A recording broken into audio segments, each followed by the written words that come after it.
Button کا باقاعدہ آغاز کریں۔ سب سے پہلے آپ کو بتائیں نابینا افراد نے 4 روز بعد لاہور پریس کلب کے باہر دھرنا عید الفطر تک مؤخر کر دیا۔ ڈی جی سوشل ویلفیئر کی جانب سے پنجاب کابینہ نے منظوری کے بعد مطالبات پر عمل درآمد کی یقین دہانی کرائی ہے۔ مزید کیا تفصیلات ہیں جانتے ہیں اپنے نمائندے محمد علی سے۔ جو محمد علی بتائیے گا۔ نابینا افراد اور بیت المال کے درمیان مذاکرات کامیاب ہو چکے ہیں۔ لاہور پریس کلب کے صدر ارشد انصاری کی قیادت میں یہ مذاکرات بند کمرے میں اندر ہوئے، جس میں تمام تر مطالبات جو ان کی جانب سے رکھے گئے تھے اس حوالے سے کچھ شرائط تھی ان کو مان لیا گیا ہے، لیکن رمضان کی وجہ سے کچھ چیزوں کو مؤخر کر دیا گیا ہے۔ معاملہ کیا ہے ستی صاحب سے پوچھ رہے ہیں۔ مذاکرات ہمارے جیسا پہلے ہوئے تھے ویسے اسی طرح ہوئے، صرف ایک اضافہ یہ ہوا کہ اس دفعہ ہمارے ساتھ ارشد انصاری صاحب جو ہیں وہ بیچ میں انہوں نے برج کا کردار ادا کیا۔ ہم ہر دفعہ ایک نئے چہرے کے اوپر اعتماد کر کے چلے جاتے ہیں، لیکن ہمارے وعدے پورے نہیں ہوتے۔ اس دفعہ ہم ایک بار پھر ارشد انصاری صاحب جو کہ پرانے جاننے والے ہیں، پہلے بھی ان پہ اعتماد کیا ہم نے، ان کے یقین دہانی کے اوپر ہم یہ بالکل اس کو مؤخر کر رہے ہیں۔ ہم یہاں سے جا رہے ہیں۔ انصاری صاحب بہت شکریہ آپ کا، آپ نے اس ایریے کی تو ٹریفک کا مسئلہ حل ہو گیا ان کی وجہ سے جو 4 دن سے مسائل تھے۔ کیا مذاکرات ہوئے مختصر بتا دیں۔ مذاکرات یہی ہوئے جو نبیل ستی نے بتایا کہ آپ کو کہ گورنمنٹ سے ہمارے بھی مذاکرات ہوئے، گورنمنٹ نے بڑا سیریس اس پہ ٹیک اپ کیا۔ ایک 98 لوگوں کی بات تھی کہ ان کے گھر میں روٹی نہیں ہے کھانے کے لیے، نہیں، لیکن وہ بندوبست ہو گیا۔ رمضان شریف کے مہینے سے پہلے ان کے جو پیسے ان کے گھروں میں جائیں گے، اور جو باقی 5 مذاکرات ہیں انشاءاللہ تعالی وہ انہوں نے ٹائم دیا، اس اپنے دھرنے کو مؤخر کیا، اس میں ختم نہیں کیا۔ جی آپ نے ارشد انصاری صاحب کی گفتگو سنی، میرے پیچھے نبیل ستی صاحب تھے، ان کا یہ کہنا ہے کہ جو مذاکرات ہوئے ہیں طارق قریشی صاحب کے ساتھ، ڈی جی بیت المال کے ساتھ، وہ کامیاب ہو چکے ہیں، لیکن اس میں برج کا کردار لاہور پریس کلب کے صدر ارشد انصاری نے ادا کیا۔ سب سے بڑی بات یہ ہے کہ ایک تو رمضان کا ٹائم ہے، اگلا رمضان آ رہا قریب، اس حوالے سے انہوں نے یہ کہا کہ رمضان تک ان کے گھروں میں پیسے جائیں گے، اس کے بعد پھر دوبارہ ان کے جو 5 نکاتی ایجنڈا ہے اس پر جو وفاقی جو صوبائی کابینہ کی جانب سے جو سمری بھجوائی گئی ہے اس پر عمل درآمد کروانا حکومت کا کام ہے، اور اس میں ارشد انصاری صاحب اس کی بھرپور ان کے ساتھ ہوں گے۔ اگر کوئی ایسا مذاکرات میں کوئی تاخیر ہوتی ہے اس صورت کے اندر بھی ان کی مدد کی جائے گی۔ آپ کا شکریہ محمد علی۔ پنجاب یونیورسٹی اکیڈمک سٹاف ایسوسی ایشن کے انتخابات 14 میں سے 13 سیٹوں پر کونسل آف پروفیشنلز گروپ نے میدان مار لیا۔ ڈاکٹر امجد عباس 549 ووٹ حاصل کر کے اکیڈمک سٹاف ایسوسی ایشن کے صدر منتخب۔ جنرل سیکریٹری کی سیٹ پر ڈاکٹر محمد اسلام 412 ووٹ حاصل کر کے جیت گئے۔ نائب صدر سائنس ڈاکٹر ماجد مجید اکبر 411 ووٹ حاصل کر کے جیت گئے ہیں۔ مزید کیا تفصیلات ہیں جانتے ہیں سجاد حسین سے۔ جی سجاد بتائیے گا ان الیکشنز بارے۔ جی بالکل جی، پنجاب یونیورسٹی اکیڈمک سٹاف ایسوسی ایشن آسا کے الیکشن 2025 کے ذریعے نئی باڈی کا انتخاب کر لیا گیا ہے، اور کونسل آف پروفیشنل کاپس نے 14 میں سے 13 سیٹوں پر میدان مار لیا ہے۔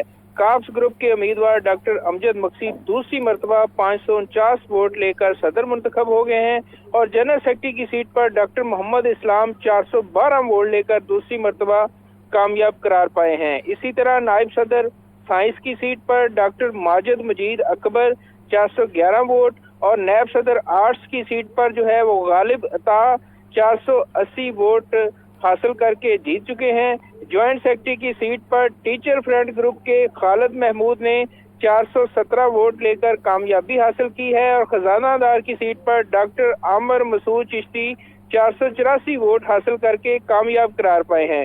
اسی طرح ایگزیکٹو نیو کیمپس کے 6 ممبران کی سیٹ پر کاپس نے کلین سویپ کیا ہے، جس میں ڈاکٹر رحیلہ راحت، ڈاکٹر امانی معظم، ڈاکٹر ذیشان احمد، ڈاکٹر امبرین احمد، معظم انیس اور ڈاکٹر محمد رضوان بھی کامیاب قرار پائے ہیں، اور ایگزیکٹو اولڈ کیمپس کے 2 ممبران کی سیٹ پر بھی کاپس نے کلین سویپ کیا ہے، جس میں ڈاکٹر ابرار احمد اور ڈاکٹر آصف سہیل کامیاب قرار پائے ہیں۔ جی آپ کا شکریہ سجاد حسین۔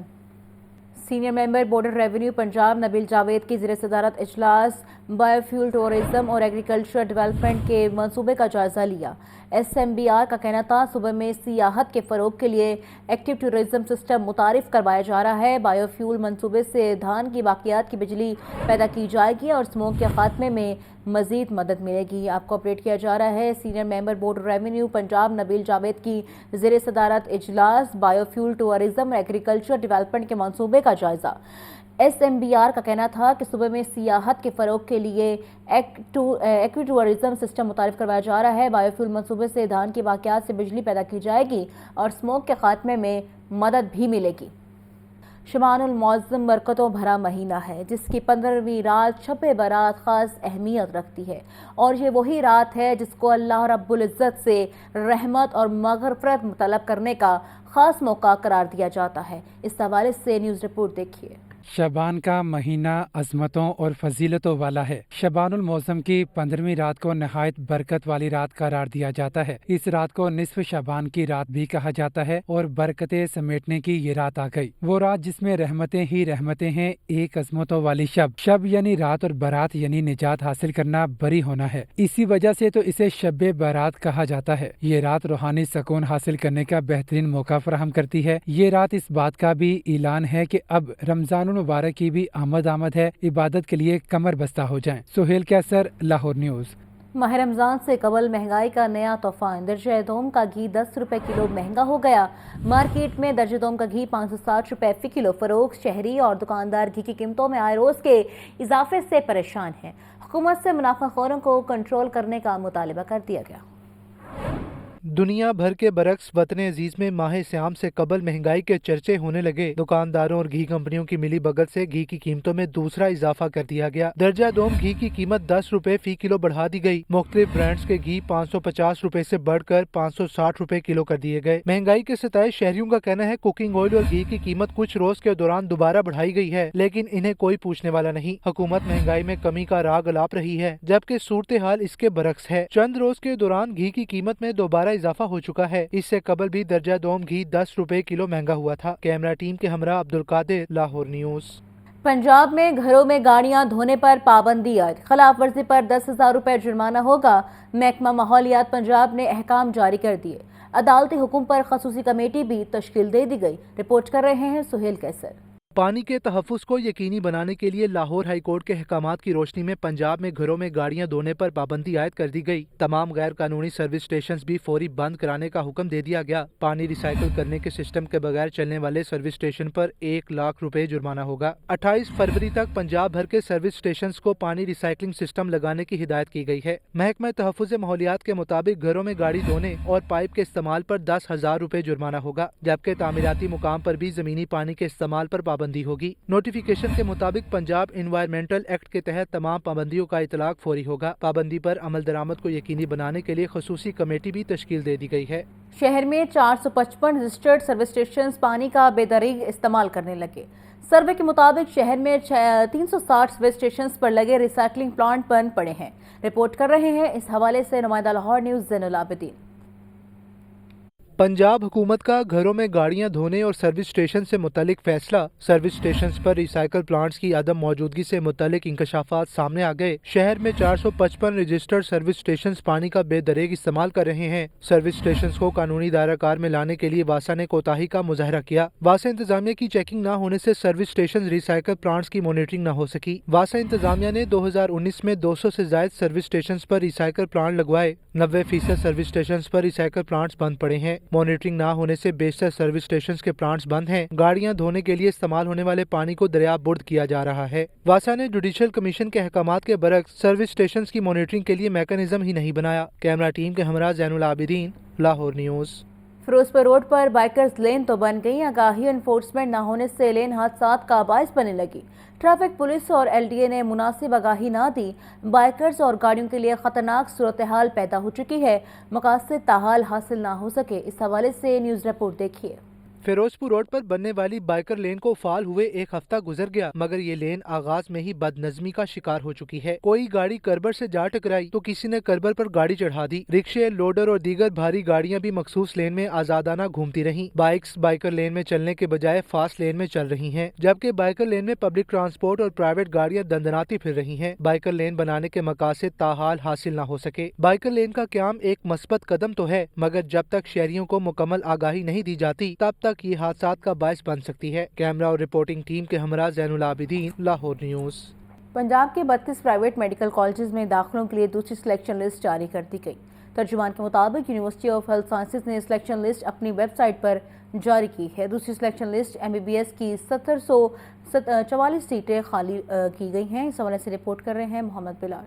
प्राइवेट मेडिकल कॉलेजेस में दाखिले के लिए दूसरी सिलेक्शन लिस्ट जारी कर दी गई। यूनिवर्सिटी ऑफ हेल्थ साइंसेज ने पंजाब के 32 प्राइवेट मेडिकल कॉलेजेस में दाखिलों की सिलेक्शन लिस्ट अपनी वेबसाइट पर जारी की। दूसरी सिलेक्शन लिस्ट MBBS की 1744 खाली सीटों के लिए लगाई गई है। दूसरी लिस्ट में MBBS के कम अज कम मेरिट में 4.17% कमी। अल अलीम मेडिकल कॉलेज लाहौर का मेरिट सबसे ज्यादा 91.3515% रहा। सहारा मेडिकल कॉलेज नारोवाल का मेरिट सबसे कम 75.5682% रहा। लाहौर में कम से कम मेरिट अजरा नहीद मेडिकल कॉलेज 77.2470% रहा। नए दाखिल होने वाले उम्मीदवारों के लिए फीस जमा करवाने और ज्वाइनिंग की आखिरी तारीख 17 फरवरी है। तर्जुमा UHS के मुताबिक अपग्रेड होने वाले उम्मीदवारों के लिए भी मुकर्ररा तारीख तक नए कॉलेजेस में रिपोर्ट करना लाजिम है। अपग्रेड होने वाले उम्मीदवारों की फीस उनके कॉलेजेस नए कॉलेजों को ट्रांसफर करेंगे। मोहम्मद बिलाल, लाहौर न्यूज़।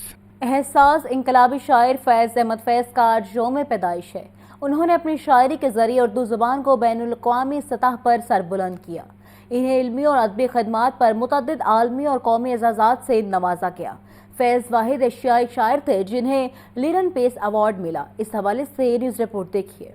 इंसानी हुकूक के अलमबरदार और उर्दू के एहसास शायर फैज़ अहमद फैज़ 13 फरवरी 1911 को सियालकोट में पैदा हुए। उन्होंने अपनी शायरी के जरिए जुल्म, बेइंसाफी और जबरो इस्तबदाद के खिलाफ सारी जिंदगी जिदोजहद की। कई बार कैद हुए और जिल्ला वतनी भी काटी, लेकिन हक गोई तर्क न की। फैज़ अहमद फैज़ ने इनकलाबी फिक्र और आशिकाना लहजे को ऐसा अमेज किया कि उर्दू शायरी में नई जमालियाती शान पैदा हो गई। फैज़ की फिल्म इंडस्ट्री के लिए खिदमत भी नाकाबिले फरामोश हैं। उनका कलाम मोहम्मद रफ़ी, मलका तरन्नुम नूरजहां, मेहदी हसन, आयशा भोसले और जगजीत जैसे नामवर गुलकारों की आवाजों में रिकॉर्ड किया गया। उन्होंने दर्जनों फिल्मों के लिए गजलें, गीत और मुकालमे भी लिखे। फैज़ अहमद फैज़ ने साबित किया कि हक गोई किसी एक के लिए नहीं बल्कि हर खित्ते और जमाने के लिए होती है। गुज़श्ता चंद दहाइयों के दौरान दुनिया भर में इनकलाबी तब्दीलियों के बावजूद रेडियो आज भी अपनी अहमियत बरकरार रखे हुए है। ये सिर्फ बातों की हद तक नहीं बल्कि खुद अक़वाम मुत्तहिदा ने भी एक बार फिर रेडियो को आलमी सतह पर मकबूल और काबिल भरोसा मीडियम करार दिया है। रेडियो के आलमी दिन पर सुहेल कैसर की न्यूज़ रिपोर्ट देखिए। 1901 का वो एक ऐसा लम्हा था जब मार्कोनी अपनी भरपूर कोशिशों के नतीजे में पहला ट्रांसलांटिक रेडियो सिग्नल बहरे औक़यानूस से पार इंग्लिस्तान से कनाडा भेजने में कामयाब हो गया। इसी को रेडियो की ईजाद का इब्तिदाई लम्हा करार दिया जाता है। एक ऐसी ईजाद जिसने न सिर्फ पूरी दुनिया को तब्दील करके रख दिया बल्कि इससे समंदरी सफर करने वालों को भी जमीनी स्टेशन से राबिता रखने की सहूलत मैसर आ गई थी। बरे-सगीर पाक व हिंद में मार्च 1926 में इंडियन ब्रॉडकास्टिंग कारपोरेशन निजी हैसियत में कायम हुई और इसने जुलाई 1927 में मुंबई में पहला स्टेशन कायम करके हिंदुस्तान में बाकायदा नशरियात का आगाज किया। सितंबर 1939 में दिल्ली से तमाम जबानों में खबरनामा नशर करने का सिलसिला शुरू हुआ। बाद में दोनों ममालिक की आज़ादी का ऐलान भी रेडियो के जरिए ही किया गया। आज दीगर नित नई इजादात के बावजूद भी रेडियो को दुनिया के कोने कोने में रहने वालों तक मालूमात पहुँचाने का अहम जरिया गर्दाना जाता है। सुहेल कैसर, लाहौर न्यूज़। अब आपको बताएं, पीका के खिलाफ लाहौर प्रेस क्लब में भूख हड़ताली कैंप दूसरे रोज भी जारी। सहाफ़ियों और क्लब के ओहदेदारों ने शिरकत की। कहते हैं जब तक पीका तरमीमी एक्ट वापस नहीं लिया जाएगा एहतजाज जारी रहेगा। इस हवाले से न्यूज़ रिपोर्ट देखिए। है हक हमारा हम लेकर रहेंगे, है हक हमारा हम लेकर रहेंगे। पीका कानून, पीका कानून। मुतनाज़ पीका एक्ट के खिलाफ पाकिस्तान भर के सहाफ़ियों की तरह लाहौर के सहाफ़ी भी सरापा एहतजाज हैं। प्रेस क्लब में मुख्तलिफ इदारों से ताल्लुक़ रखने वाले सहाफ़ी और प्रेस क्लब के ओहदेदारों ने शिरकत की। प्रेस क्लब में भूख हड़ताली कैंप भी लगाया गया। सदर लाहौर प्रेस क्लब अरशद अंसारी का कहना था कि हुकूमत ने सहाफ़ियों से मुशावरत किए बगैर पीका तरमीमी एक्ट पास किया। जब तक पीका तरमीमी एक्ट को खत्म नहीं किया जाता हमारा एहतजाज जारी रहेगा। इसका दायरा कार जो है अब वसी करेंगे और ये उस वक्त तक हमारी लड़ाई रहेगी जब तक ये काला कानून पीका एक्ट तरमीमी एक्ट 2025 जो है इसको ख़त्म नहीं किया जाता। उस वक्त तक सहाफ़ियों की जद्दोजहद जारी रहेगी। सहाफ़ियों का कहना है कि हम ऐसी किसी चीज को नहीं मानते जिससे इजहार राय की आज़ादी सल्ब हो। हमारा एहतजाज और भूख हड़ताली कैंप कल भी जारी रहेगा। हम अपने आइंदा खिलाफ अमल का ऐलान करेंगे। वज़ीर-ए-आज़म के बानी PTI के खिलाफ 10 अरब रुपए हर्जाने के मुकदमे में दायर इख्तियार के खिलाफ दरख्वास्त पर समाअत। हाई कोर्ट ने बानी PTI के वकील को मजीद दलाल के लिए 20 फरवरी को तलब कर लिया है। इस हवाले से न्यूज़ रिपोर्ट देखिए। وزیر اعظم کے بانی پی ٹی آئی کے خلاف 10 ارب روپے ہرجانے کا معاملہ۔ لاہور ہائی کورٹ کے جسٹس چودھری محمد اقبال نے بانی پی ٹی آئی کے درخواست پر سماعت کی۔ درخواست میں موقف اختیار کیا گیا ہے کہ وزیر اعظم شہباز شریف نے بانی پی ٹی آئی کے خلاف 10 ارب روپے ہرجانے کا دعویٰ دائر کیا، جو کہ ایڈیشنل سیشن جج کی عدالت میں زیر سماعت ہے۔ ایڈیشنل سیشن جج کو 10 ارب روپے مالیت کا دعویٰ سننے کا اختیار ہی نہیں۔ ایڈیشنل سیشن جج صرف 5 کروڑ روپے تک کے دعوے کی سماعت کر سکتا ہے۔ 10 ارب روپے کے حد تک عزت کیس کی سماعت ڈسٹرکٹ اینڈ سیشن جج کر سکتا ہے۔ درخواست میں استدعا کی گئی ہے کہ عدالت ایڈیشنل سیشن جج کو حد تک عزت کیس پر سماعت سے روکنے کا حکم دے۔ عدالت دعوے کی سماعت کے لیے ڈسٹرکٹ کورٹ تشکیل دے۔ لاہور ہائی کورٹ نے بانی پی ٹی آئی کے وکیل کو مزید دلائل کے لیے 20 فروری کو طلب کر لیا۔ کیمرامین محمد ایوب کے ساتھ محمد اشفاق، لاہور نیوز۔ گجرات میں ترقیاتی منصوبوں میں کرپشن کا ریفرنس پرویز الہی کی مستقل حاضری معافی کی درخواست میں فریقین نے دلائل مکمل کر لیے۔ احتساب عدالت نے مستقل کار حاضری کی درخواست پر فیصلہ محفوظ کر دیا۔ اس حوالے سے ابوبکر کی رپورٹ دیکھیے۔ گجرات میں ترقیاتی منصوبوں میں کرپشن کا ریفرنس احتساب عدالت کے جج زبیر شہزاد کیانی نے سماعت کی۔ چودھری پرویز الہی عدالت میں پیش نہ ہوئے۔ پرویز الہی کی 1 روزہ حاضری معافی کی درخواست منظور۔ پرویز الہی نے حاضری سے مستقل استثناء کی درخواست بھی دائر کر رکھی ہے۔ پرویز الہی کی مستقل حاضری معافی کی درخواست میں فریقین نے دلائل مکمل کر لیے۔ احتساب عدالت نے مستقل حاضری معافی کی درخواست پر فیصلہ محفوظ کر لیا۔ پرویز الہی اور دیگر کے خلاف ریفرنس پر سماعت 27 فروری تک ملتوی کر دی گئی۔ کیمرہ ٹیم کے ہمراہ ابوبکر طارق، لاہور نیوز۔ علی زیب روڈ پر پرائیویٹ اسکول کو اجازت دینے کے خلاف درخواست، لاہور ہائی کورٹ نے ایل ڈی اے سمیت دیگر فریقوں کو نوٹسز جاری کرتے ہوئے جواب طلب کر لیا۔ رپورٹ کر رہے ہیں محمد اشفاق۔ علی زیب روڈ پر پرائیویٹ اسکول کو اجازت دینے کے خلاف درخواست، لاہور ہائی کورٹ کے جسٹس شاہد کریم نے درخواست پر سماعت کی۔ درخواست گزار کی جانب سے معظم علی شاہ اور ختیجہ وزیر ایڈوکیٹ پیش ہوئے۔ درخواست میں ایل ڈی اے، ٹیپا اور پرائیویٹ اسکول کے سربراہ کو فریق بنایا گیا ہے۔ درخواست میں موقف اختیار کیا گیا کہ علی زیب روڈ پر ٹریفک کا بہاؤ انتہائی زیادہ ہے۔ پرائیویٹ اسکول کی عمارت کو پہلے ایل ڈی اے کی جانب سے منہدم کیا گیا۔ ایل ڈی اے نے اب دوبارہ اسکول کو کام کرنے کی اجازت دے دی ہے۔ علی زیب روڈ پر پہلے ہی 5 کمرشل عمارتیں موجود ہیں۔ اس روڈ پر ٹریفک بلاک رہنا معمول ہے۔ اسکول کی تعمیر کے بعد سڑک سے گزرنا مزید مشکل ہو جائے گا۔ عدالت ایل ڈی اے کی جانب سے دی گئی اجازت کا عدم قرار دے۔ عدالت نے ایل ڈی اے سمیت دیگر فریقوں کو نوٹس جاری کرتے ہوئے جواب طلب کر لیا ہے۔ کیمرامین محمد ایوب کے ساتھ محمد اشفاق، لاہور نیوز۔ اصل وقت اتنا ہی۔